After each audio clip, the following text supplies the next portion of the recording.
वैसे मेरा तो कोई मोटिव कभी नहीं होता ऐसे ज्ञान वाले वीडियोस बनाने का, लेकिन क्या करें, चैनल भी चलानी है, ऊपर से इस वीक पे एक ही रिव्यू वीडियो आएगा। आज एक्चुअली कुछ ऐसा टॉपिक है ना कि ये टॉपिक वैसे तो जब से ये पर्टिकुलरली इंडस्ट्री रिवाइव हुई है, 2 बार रिवाइव हुई है, मैं ऐसा समझता हूँ, 13 में और फिर 15 में, क्योंकि उसके बीच के गैप में भी लिटरली कुछ था भी और नहीं भी। तो 15 से 25 के अंदर बात करें तो ये टॉपिक या फिर ये जो वर्ड है स्टीरियोटाइप, ये बहुत सी मूवीज के लिए, बहुत से एक्टर्स, बहुत से कहीं ना कहीं डायरेक्टर्स के लिए यूज होते हुए आया है।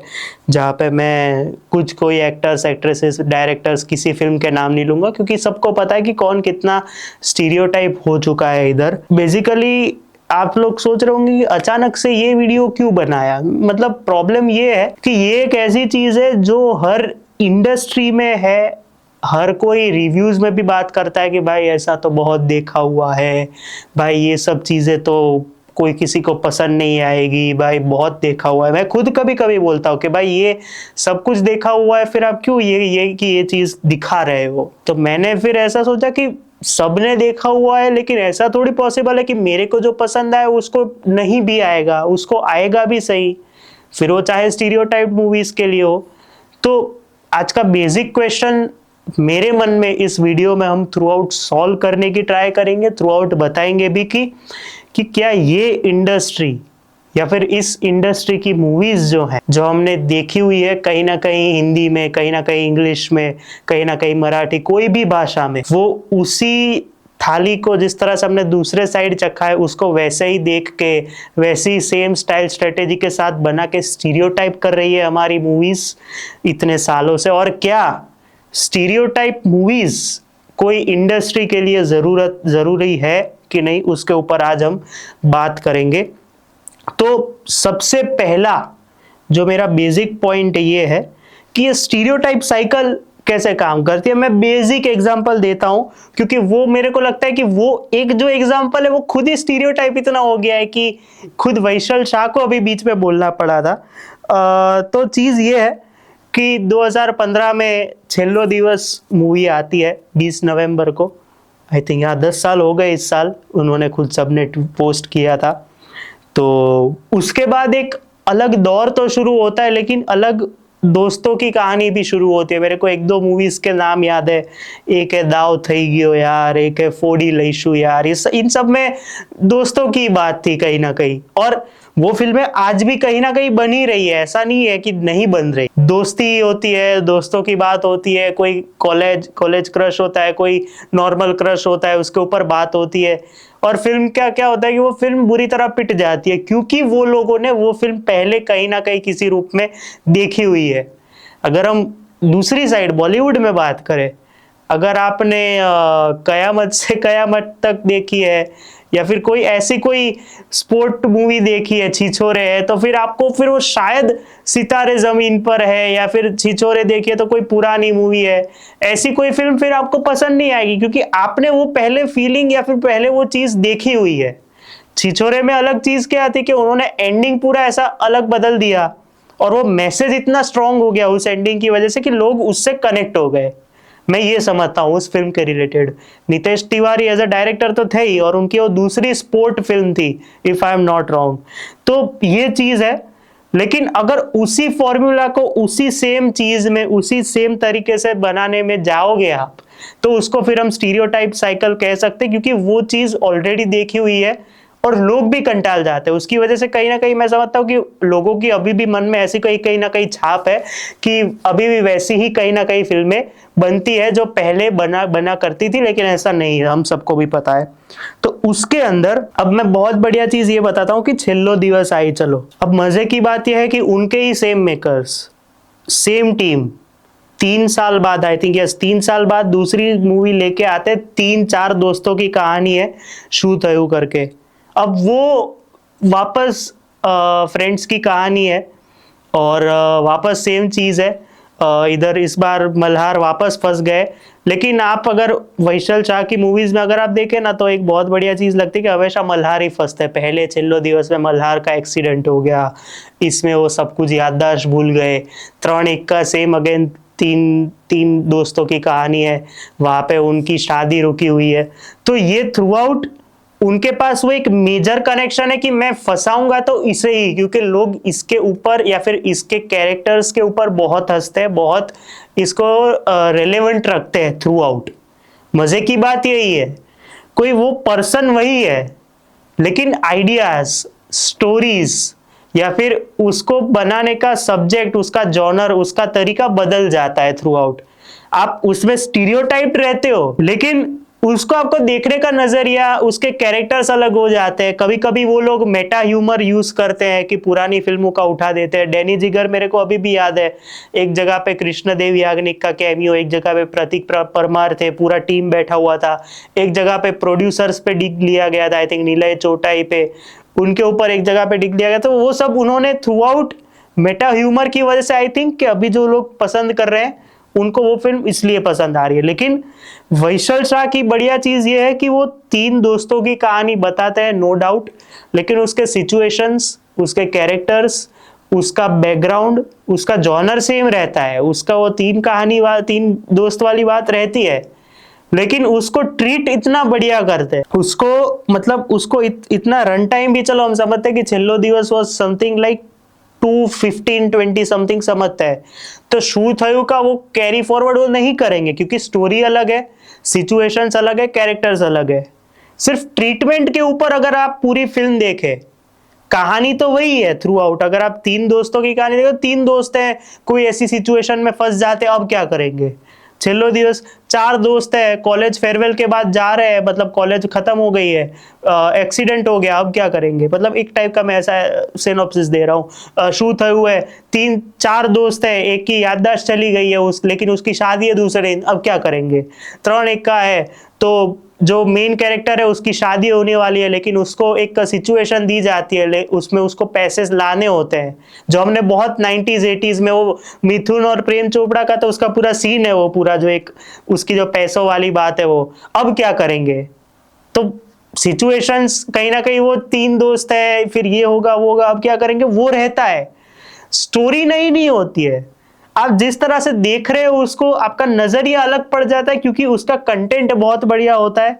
और दूसरी चीज ये है कि आप अगर देखें उसकी पूरी फिल्मों को, उनकी पूरी फिल्मों को, सॉरी, तो इतना बढ़िया ट्रीटमेंट रहता है कि आपको, आपके वो जो 2 घंटे हैं, 2.25 घंटे, वो कहाँ निकल जाते हैं आपको कहीं पे भी पता नहीं चलता। तो ये आई पर्सनली फील के स्टीरियोटाइप का पूरा एक अलग ऑपोजिट साइड यहाँ पे आपको देखने को मिलता है, जो हम बात कर रहे हैं यहाँ पे। तो मेरा मेन चीज यही कहने का था कि अगर आपके पास, चलो कहानी सेम टू सेम है, सूर्यवंशी की बात करता हूँ, रोहित शेट्टी की, मुंबई में बम ब्लास्ट होने वाला है, लेकिन उसको रोकेगा कौन, सूर्यवंशी। अब वो कैसे रोकेगा, या फिर रोक पाएगा। कहानी में कुछ नया नहीं है, वो उसका कन्विक्शन है जिसको उसको जिताता है। वो स्टीरियोटाइप भी है पूरी कहानी, हमने कहीं ना कहीं, मतलब वो जो है ना कि कहीं ना कहीं कुछ ना कुछ तरीके से कॉपीड रहता है, लेकिन यहाँ पे बढ़िया चीज ये है कि कहानी वही है। आपकी ट्रीटमेंट और कन्विक्शन में अगर आपका दम है, तो फिर वो कोई भी सिनेमा हो, फिर वो गुजराती, हिंदी, मलयालम, तमिल, कोई भी, आप जीत ही जाओगे।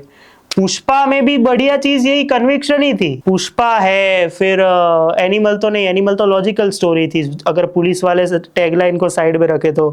पुष्पा है, केजीएफ है, ये सब में हीरो है। सलार वॉज ट्रूली डिफरेंट, मैं ऐसा समझता हूँ, क्योंकि सलार एक अलग टाइप की कहानी थी, मैं ऐसा नहीं बोलूंगा, लेकिन उसका स्टोरी लाइन मुझे यूनिक लगा था। लेकिन ये जो है पुष्पा, फिर केजीएफ, ये सब में आप लॉजिक नहीं ढूंढ सकते। ये एक और पॉइंट है जो मैं लॉजिक के रिलेटेड आगे बात करूंगा। तो लास्ट में चीज वही है कि अगर आपको स्टीरियोटाइप होना है, नो डाउट स्टीरियोटाइप होना कोई गलत बात नहीं है, एक मोमेंट के बाद गलत नहीं है, उसके बाद फिर गलत हो जाता है, लेकिन उसी स्टीरियोटाइप के अंदर आप अगर वेराइटी और कन्विक्शन ऑफ रोल्स करते हो, तो फिर कोई नहीं रोक सकता आपको, और वो कन्विक्शन ही है लास्ट में तो सिनेमा में, मैं ऐसा समझता हूं। उसके बाद मैं एक इधर का ही एग्जाम्पल लेता हूं। मेरे हिसाब से अगर मैं कहूं तो स्टीरियोटाइप मूवीज बनाना कोई गलत चीज नहीं है, अगर वापस वही चीज आती है। चलो जैसे कि हमने 2 एग्जाम्पल यहाँ पे मैंने इकट्ठा किए हैं। एक तो एक फिल्म आई थी लास्ट ईयर, फ्रेंडो। अब इसमें मजे की बात यह है कि ये पूरी अगर आप फिल्म देखें ना, तो फिल्म में स्टोरी वन लाइनर भी नहीं थी, एक लाइन में पूरा हमें समझा दिया गया था ट्रेलर में कि भाई ये स्टोरी है, आपको दिमाग घर पे रखना है, एंजॉय करना है, और एंजॉय तभी होगा अगर जोक्स आपके पास अच्छे होंगे, आपके पास डायलॉग्स अच्छे होंगे, तो ही मजा आएगा। ये एक इसकी मेन स्टोरी लाइन थी। अभी when I look back to that movie, पहले मुझे तभी पसंद आई थी, लेकिन अभी मैं सोचता हूं तो यार मेरे को लगता है कि नहीं, इससे बेटर अगर मैं कहूँ तो जीजा साला जीजा जो इस साल आई थी वो मुझे बेटर लगती है, टू बी ऑनेस्ट, क्योंकि सेम मेकर्स और सेम चीज है। उसके दूसरे साइड जो दूसरी मूवी मुझे पसंद नहीं आई, जलसो, एक अलग हम ग्रुप की बात करते हैं कि जलसो एक ऐसी मूवी थी जिसकी स्टोरी, जिसके कैरेक्टर्स, जिसका ट्विस्ट, जिसका टर्न, जो भी आप बोलो वो, ये सब हमने सब जगह देखा हुआ है, मोस्टली देखा हुआ है, मैं ऐसा मानता हूं, मोस्टली देखा हुआ है।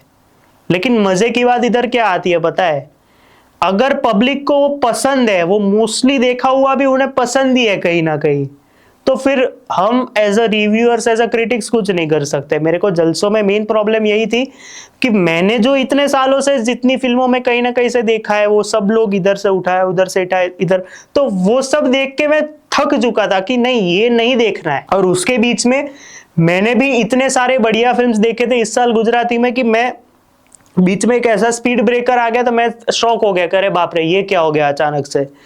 तो वही चीज है। लेकिन अब इसकी पॉजिटिव साइड मैं आपको बताता हूं कि फ्रेंडो और जलसो जैसी स्टीरियोटाइप मूवीज की जरूरत क्यों है। मैं आपको बताता हूं क्यों। अब प्रॉब्लम ये है कि चलो आपके पास 100% ऑफ द ऑडियंस, आप कोई 100% को कोई सेटिस्फाई नहीं कर सकता, मैं ये समझता हूं, और वो कभी होने भी नहीं वाला है। अगर 100% सेटिस्फाई हो गए तो उसके 2 वीक बाद कोई ना कोई आएगा, अरे लेकिन इसमें ये तो नहीं था, वो नीचे खींचने वाले काम जो अभी लालो के साथ हो रहे हैं वैसा हो जाता है उनके साथ, तो वो मैं नहीं समझता हूं।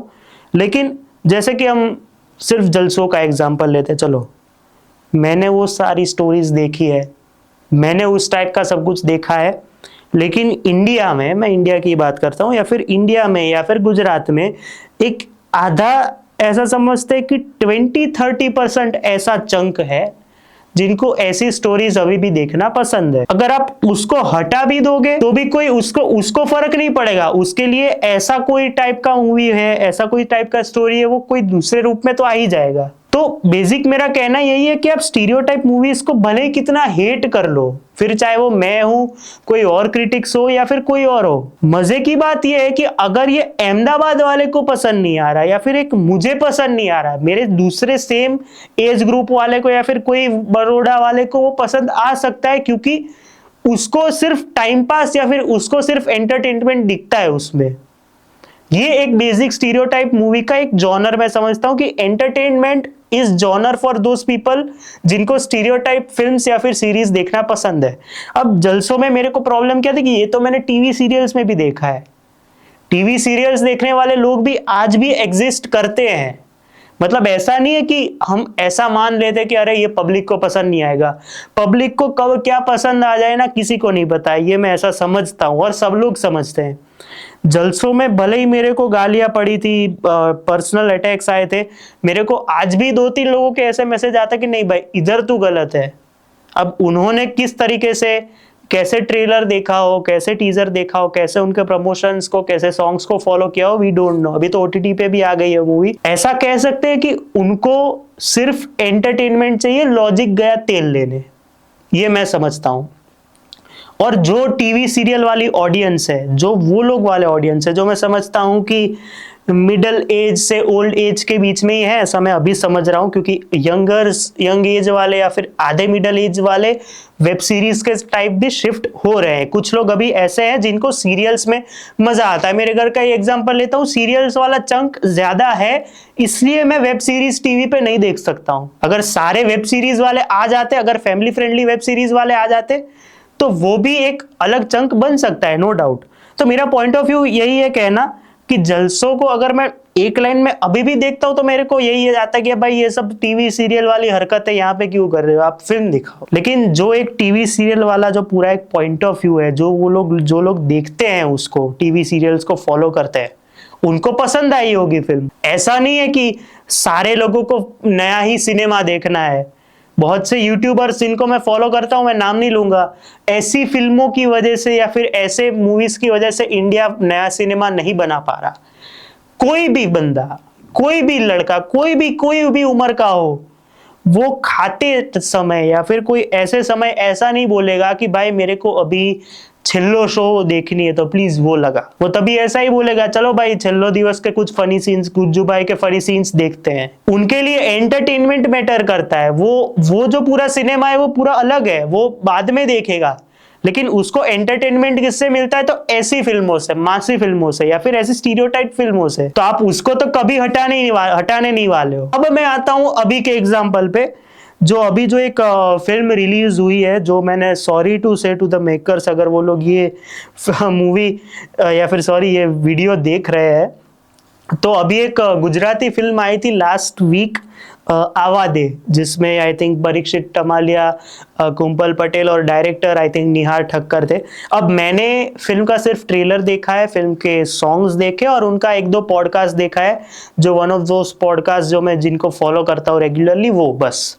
उसके अलावा मैंने कुछ नहीं देखा है। अब आते दो स्टोरीज बताता हूँ मैं आपको। मैंने ट्रेलर देखा है और मैंने रिव्यूज सुने हैं। अभी मैंने सिर्फ ट्रेलर देखा है तो, लेकिन देखो एक मेरा जजमेंट क्या होता है हमेशा, जो मैंने एक एक्ट्रेस से, मैं नाम नहीं लूंगा, जिन्होंने कहते हैं ना कि बीच में ही एक पॉडकास्ट में, रिसेंटली पॉडकास्ट में ऐसा बोला था कि मैं सिर्फ उनके ट्रेलर इंस्टा पे शेयर करती हूँ जिसके मेरे को प्रॉमिसिंग लगते हो, जिसमें मेरे को पता है कि इसमें क्या होने वाला है क्या नहीं, मैं फिर वो नहीं शेयर करती। मैं फिर बस कॉन्ग्रेचुलेशंस कह देती हूँ, ये वन ऑफ द एक्ट्रेसेस के स्टेटमेंट्स है। तो मैं अपोजिट करता हूँ कि जहां पे आपको पता है कि फिल्म में कुछ नहीं होगा या फिर फिल्म स्टीरियोटाइप ही है पूरी, कि लव स्टोरी है, कॉमेडी वही है, एटलीस्ट एक ट्राई दो। और फिर पसंद आए तो अलग आपका नसीब है, आप भी शॉक्ड हो जाओगे कि अरे बाप रे ये तो अच्छी फिल्म निकली। ये मैं समझता हूँ। पसंद ना आए तो एक चीज है कि आप बोलो, लेकिन एक हद में बोलो। जैसे कि मैंने जितने रिव्यूज देखे आवाज़ के, बहुत ही ब्रूटल गए हैं लोग, बहुत ही रिव्यूज मतलब ब्रूटल गए। एक पॉइंट पे तो मैं सोच रहा था कि मैं रोस्ट कर रहा हूँ, एटलीस्ट लोग कैसे देख लेते हैं वो। लेकिन फिर मैं समझता हूँ कि चलो आप मूवी की बात करो, आप परफॉर्मेंसेस की बात करो, आप पॉजिटिव्स नेगेटिव्स की बात करो, आप लॉजिक की भी बात करो, चलो। लेकिन एटलीस्ट उतना तो पर्सनल मत जाओ कि जिनको मूवीज बनाना नहीं आता है, क्रैश कोर्स नहीं करना आता है, उसको ये फिल्म देखनी चाहिए। जिसको वाहियात डायलॉग्स लिखने आते हैं उनको ये फिल्म देखनी चाहिए, वो तो मैं भी नहीं बोलता हूँ। जिनको पता है, जो ऑलरेडी इस चैनल के रेगुलर व्यूअर्स हैं, मैं लास्ट ईयर से रोस्ट रिव्यूज करता हूँ ओनली फॉर दोज मूवीज जो मेरे को एक मोमेंट के बाद मतलब कहते हैं ना कि ऐसा लगता है कि बॉस नहीं भाई अभी इसका तो मैं आज फाड़ दूंगा, मैं मुंह पे बोलता हूँ मैं फाड़ दूंगा, अब बहुत हो गया, ये सहन नहीं हो रही है फिल्म। लेकिन मैं ऐसे बोलता हूं कि अभी डायरेक्टर का क्या है कि डायरेक्टर ने सोचा कि चलो करते हैं, फिर वो कर दिया फिल्म के साथ। मैं ऐसा बोलता हूं। मैं कभी इतना पर्सनल नहीं जाऊंगा as in roast, as in movies. मतलब पर्सनल तो मैं अटैक करता ही नहीं हूं। एक वो मैंने वो बीच में किया था एक रिव्यू में, जो सबने देखा होगा। मतलब पर्सनल जाके भी कोई फायदा नहीं है कि जिनको वाहियात डायलॉग लिखने आते हैं वो ये फिल्म देखे। मैं ऐसा नहीं समझता हूं कि आपको ऐसा बोलना चाहिए। ये एज इन में आपको अगर लगता है कि मैं डेविल्स एडवोकेट हो रहा हूं तो मैं हो रहा हूं, क्योंकि यहाँ पे न्यूट्रल पॉइंट ऑफ व्यू की बात है। हाँ, स्टोरी ऐसी देखी हुई है, नो डाउट, लेकिन फिल्म के ऊपर ट्रस्ट क्यों है? दो रीजन से। एक तो कहीं ना कहीं मैं समझता हूं कि परीक्षित टमालिया की कहीं ना कहीं फैन फॉलोइंग है, नो डाउट। दूसरा नाम एक आपका जुड़ जाता है जशवंत गांगाणी के साथ, जो एक वर्सेटाइल नाम है इस इंडस्ट्री में। तो चलो मैं समझता हूं कि अहमदाबाद बड़ौदा, एक तो ये जो 4 ग्रुप बन गए ना, अहमदाबाद बड़ौदा सूरत समथिंग जो बन गया है वो मेरे को नहीं पता, वहां पे फिल्म नहीं पसंद आई। लेकिन अगर यही जशवंत गांगाणी, जिन्होंने पहले हितेन कुमार के साथ, इवन आई थिंक हितू कनोडिया के साथ एकदम बड़ी बड़ी हिट्स दी हैं, जब ये फिल्म रूरल साइड जाती है, जब छोटे छोटे शहर में जाती है, वहां पे तो पसंद आ ही सकती है ना। ऐसा आप यहां पे एक्सपेक्ट कर देते हो कि अरे बॉस ये नहीं चलेगी, क्या ही उखाड़ लेंगे ये लोग, तो वो तो मैं नहीं समझता हूं कि आप ऑलरेडी एक बोल देते हो। बोलने के लिए तो बहुत लोगों ने पहले भी बोला था कि भाई ला लो तो अभी ये शो की वजह से उतर जाएगी। आज वही लोग बोल रहे हैं कि मैंने तो बोला था 100 करोड़ हो गए। तो दोगलापन तो इधर भी है आपका, मैं ये बोल रहा हूँ। क्रिटिक्स ने बैश किया है, नो डाउट, पसंद नहीं आया बोलो, लेकिन मैं ऐसा समझता हूँ कि एक हद के बाहर जो कुछ लोगों ने बोला है, मेरे को मैसेज आएंगे, मैं बोलूंगा कि सॉरी लेकिन मेरे को बुरा लगा था, भले ही मैं मुंह पे मैंने उनके कुछ भी बोला हो। तो चीज वही है कि आप पर्सनल जा रहे हो, वो मेरे को अच्छा नहीं लगा, भले ही फिल्म कैसी भी कितनी भी बुरी हो। फिर आप लॉजिक पे चले गए कि गांधीनगर में इन्होंने आई थिंक दरिया वरिया दिखा दिया है कुछ। तो अगर ये चीज आप इधर अप्लाई करते हो तो नो डाउट वो मैं समझता हूँ कि हाँ आप बोल सकते हो। वो प्यार वाली बात जो जलसों में थी वो मैंने जैसे बोली थी कि ऐसे कैसे प्यार हो गया, यहाँ पे ऐसा एक पॉइंट ऑफ व्यू है। लेकिन सेम चीज है, जो चीज अर्बन रूरल एक और ये एक और ग्रुप, जो चीज अर्बन वालों को खटक रहे है, अरे ये कैसे पॉसिबल है, रूरल में जाते वो भूल जाएंगे भाई, लॉजिक गया तेल लेने। फिर मैं समझता हूं कि जैसे ही फिल्म के 10 मिनट में आप बैठ जाते हो ना, ये मैं ऐसा मेरा ऐसा मानना है कि जब मैं 10 मिनट देख लेता हूं फिल्म की, कोई भी फिल्म हो, अब कल धुरंधर देखने जाऊंगा तो मेरा एक माइंडसेट बन जाएगा, अगर 10 मिनट में नहीं बनेगा तो 30 मिनट में कि अच्छा अभी मेरे को ऐसा ही देखना है। जैसे कि मैंने जलसो देखा था 10 मिनट के थ्रू, मैं समझ गया कि बॉस इधर लॉजिक नहीं लगाना है, इधर कोई सेंस नहीं लगेगी, सिर्फ तू देख, अगर एंटरटेन होता है तो अच्छा रिव्यू दे, अगर नहीं होता है तो अपने हिसाब से रिव्यू दे। अब यहाँ पे जो रिव्यूज में मैंने सुना है कि गांधीनगर में दरिया किधर से आ गया। अभी आपने फिल्म देखी है, चलो मैंने तो नहीं देखी है ना, आपने फिल्म देखी है, आप 10 मिनट के बाद समझ गए होगे कि मेरे को क्या देखना है, तो फिर क्यों लॉजिक लगाना, मैं ऐसा समझता हूं। क्योंकि एक मोमेंट के बाद हर चीज में अगर आप लॉजिक लगाओगे तो फिर वो फिल्म देखने का मजा ही नहीं अच्छा लगेगा। जो मैंने वो स्टीरियोटाइप मूवी बोला कि स्टीरियोटाइप मूवीज की मजा ही है कि आपको एंटरटेनमेंट मिल ही जाता है, आप लॉजिक ढूंढो ना ढूंढो वो दूसरी चीज है। अगर आपके प्रोडक्ट में दम है, कन्विक्शन है, और ऐसा नहीं है कि क्रिटिक्स ने खराब बोला तो बाकी सब ने खराब बोला है, अभी भी उनकी टीम की बढ़िया बात मुझे ये लगती है आवादे की, कि अभी भी वो जो भी रिव्यूज आए हैं, जो भी लोग बोल रहे हैं, वो लोग थिएटर विजिट्स कर रहे हैं, वो लोग जो भी है ऑनेस्ट फीडबैक्स ले रहे हैं। बाकी इधर प्रीमियर में तो मैंने ऐसा भी सुना है कि आधे लोग तो इंटरवल से भी चले जाते हैं बहुत सी फिल्मों के, तो उसका कोई पॉइंट नहीं बनता कि आप आधा जजमेंट दे के बोल देते हो। तो चीज यही है कि अगर दूसरे लोगों को, अगर मैं बैठा हूं, अगर इधर दूसरी साइड कोई और बैठा है और हम देख रहे हैं, जलसो देख रहे हैं, उसको मजा आ जाएगा क्योंकि उसने ऐसा कुछ देखा है, लेकिन उसे पता है कि चलो मेरे को जो देखना है, मेरे को यही पैटर्न में देखना है, मेरे को यही फॉर्मेट में देखना है, और इसमें मेरे को सिर्फ जज करना होगा। तो वो होगा इसका ट्रीटमेंट, इसका कन्विक्शन, और इसकी एक्टिंग, और इसका म्यूजिक। फिर लॉजिक उधर मैं नहीं ढूंढता।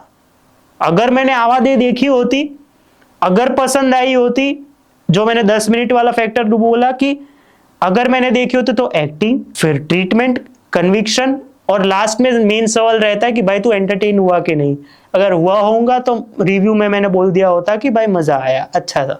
अगर नहीं हुआ होता तो जैसे कि मेरा रोस्ट की प्रथा चल रही है वो कंटिन्यू रहती इसके साथ।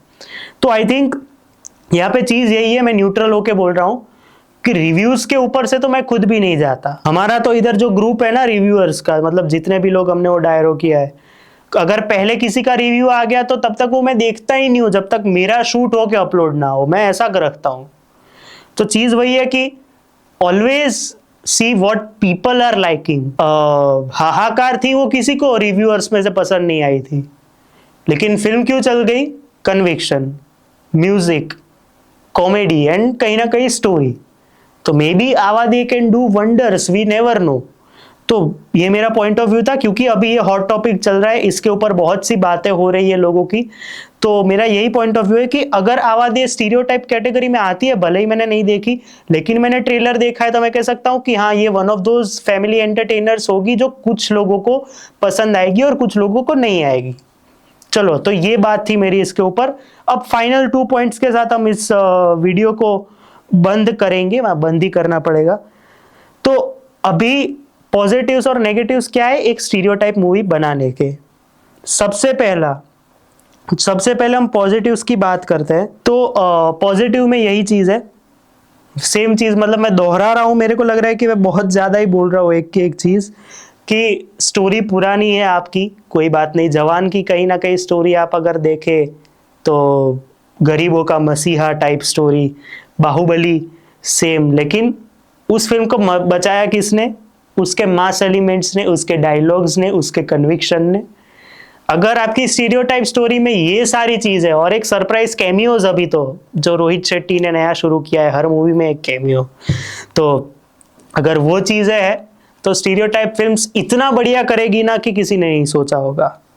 तो ये मेरा एक ही पॉजिटिव था, मतलब पॉजिटिव यही है कि स्टीरियोटाइप फिल्म का फॉर्मूला यही आपके पास है कि आपको पब्लिक को एंटरटेन करना है बस। नेगेटिव की बात करते हैं, अब जैसे कि समझिए 100% of the people are watching your movie, लेकिन फिर उनको पता चलता है कि आपकी फिल्म जो है, ऐसा तो बहुत कई जगह पे देखा हुआ है मैंने, ऐसा तो बहुत सी चीजों में मैंने देखा हुआ है, फिर उसके अगर हम समझे 70% ऑफ द लोग, आपका जो लार्ज चंक है, जिन्होंने ये सब देखा है, जिनको ये सब फिल्मों से परवाह ही नहीं है, उनको फिक्र ही नहीं है कि वो बाद में OTT पे देख लेंगे, वो आपका 70% ऑफ द चंक गायब हो जाता है बिकॉज ऑफ दिस।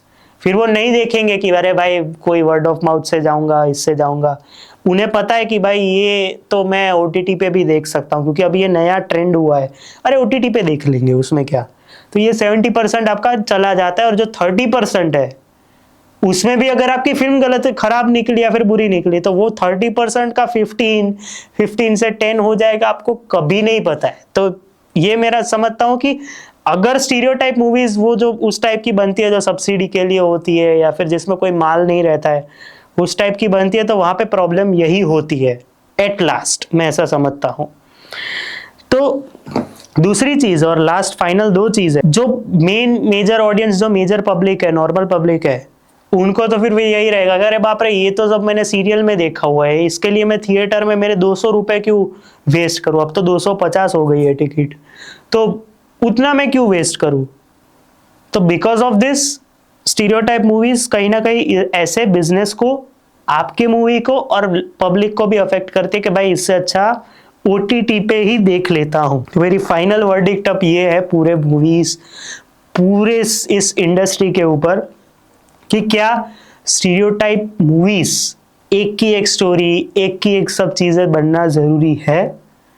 तो मैं कहूंगा हाँ, क्योंकि पब्लिक को वो एक का एक भले ही होगा, अगर उसमें कुछ नया दिख गया, जैसे कि उनको शायद फ्रेंडो, जलसो, आवादे में दिखा होगा, उसमें कन्विक्शन दिख गया, उसमें वो एंटरटेन हो गए, तो फिर वो बनते ही रहेगा। आपको ऐसा भले ही लगता है कि लालो के बाद अभी कुछ नहीं, अभी लालो के बाद देखो इतने सारे भगवान निकल के आएंगे, इतने सारे रूप से वो फिल्म बनेगी, उस टाइप का एक नया स्टीरियोटाइप साइकिल चालू होगा, तो देखो अब कैसे शुरू होता है। तो ये साइकिल ऐसी है कि ये साइकिल चलती रहेगी, ये कभी एंड नहीं होगी। अगर मैं 3 दोस्तों की बना रहा हूं तो उसके बाद सारे बनाएंगे। This is one of those TikTok trends कि आप अगर ये वायरल हो गया तो अब मैं भी बनाता हूं, लेकिन मेरे स्टाइल में। यही तो मजा है, मतलब ये जो मैंने बोला ना कि मेरे स्टाइल में बनाता हूं, मेरे स्टाइल में बनाता हूं जिससे ऑडियंस एंटरटेन हो जाए, बस ये पूरा एक फॉर्मूला है स्टीरियोटाइप मूवीज का। अगर आप देखें तो मॉरल के साथ अब नया स्टीरियोटाइप जॉनर भी है जो खुलेगा, एक मॉरल ऑफ द स्टोरी, कहानी आपने कहीं देखी होगी, और उसके ऊपर पूरा एक सिनेमा बनेगा जो मास को भी टारगेट करेगा और क्लास को भी करेगा। तो लास्ट में चीज वही है, stereotype cinema is still needed. मेरे को अभी भी याद है जो मैं सूर्यवंशी का बोल रहा हूँ, मेरे पापा वो कह रहे हैं सूर्यवंशी की स्टोरी क्या है, इसमें कुछ नया नहीं है, एक लाइन की स्टोरी है, लेकिन वो एक लाइन की स्टोरी ऐसी होती है जिससे ऑडियंस कनेक्ट और एंटरटेन हो जाए, बस। This is where the stereotype cinema stands. तो मेरे हिसाब से तो बनते रहना चाहिए, और मैं क्रिटिक्स से इतना ही कहूंगा कि प्लीज रोस्ट करिए, नो डाउट, आप अपने हिसाब से बोलिए। मैं भी बोलता हूँ, मैं भी कभी कभी लिमिट क्रॉस कर देता हूँ, तो मैं वो वाला पार्ट काट देता हूँ कहीं ना कहीं। तो प्लीज अगर मैं होता एटलीस्ट तो उतना आगे नहीं जाता कि जो मैंने जो भी बोला वो, आई नो मुझे मैसेजेस आएंगे कि तूने बोल कैसे दिया, लेकिन कोई बात नहीं है। मेरा पॉइंट ऑफ व्यू है, लास्ट में मेरा पूरा मॉरल यही था इस वीडियो को बनाने का कि न्यूट्रल रहूं। अगर स्टीरियोटाइप बैड है तो बैड भी बताऊं, गुड है तो गुड क्यों भी बताऊं, आवादे का एग्जांपल भी लूं, उसके साथ क्या अच्छा है क्या बुरा है वो भी बताऊं। भले ही मैंने नहीं देखी है फिल्म, लेकिन वी नेवर नो कौन सी मूवी वंडर कर जाएगी। एज वी नो हाहाकार को हम सब ने खराब बोला था, लेकिन चल गई ना वो फिल्म, तो वही चीज़ है। तो बस यही मेरा बताने का नज़रिया था। भले ही वीडियो लंबा हो गया, लेकिन मैं ये ऐसे ही बना पा रहा हूँ, मेरे को ऐसे ही मज़ा आता है, टू बी ऑनेस्ट कहूँ तो प्लीज़ वीडियो को लाइक शेयर और सब्सक्राइब कर दीजिएगा अगर आपको ये ओपिनियन अच्छा लगा हो तो। बिकॉज यहाँ पे मैं न्यूट्रल रहा हूँ, कोई किसी का बायसनेस नहीं पकड़ा है मैंने, और मैं पकड़ना भी नहीं चाहता। तो लाइक शेयर और सब्सक्राइब कर दीजिएगा। कल धुरंधर के रिव्यू के साथ मिलते हैं, तब तक के लिए बाय।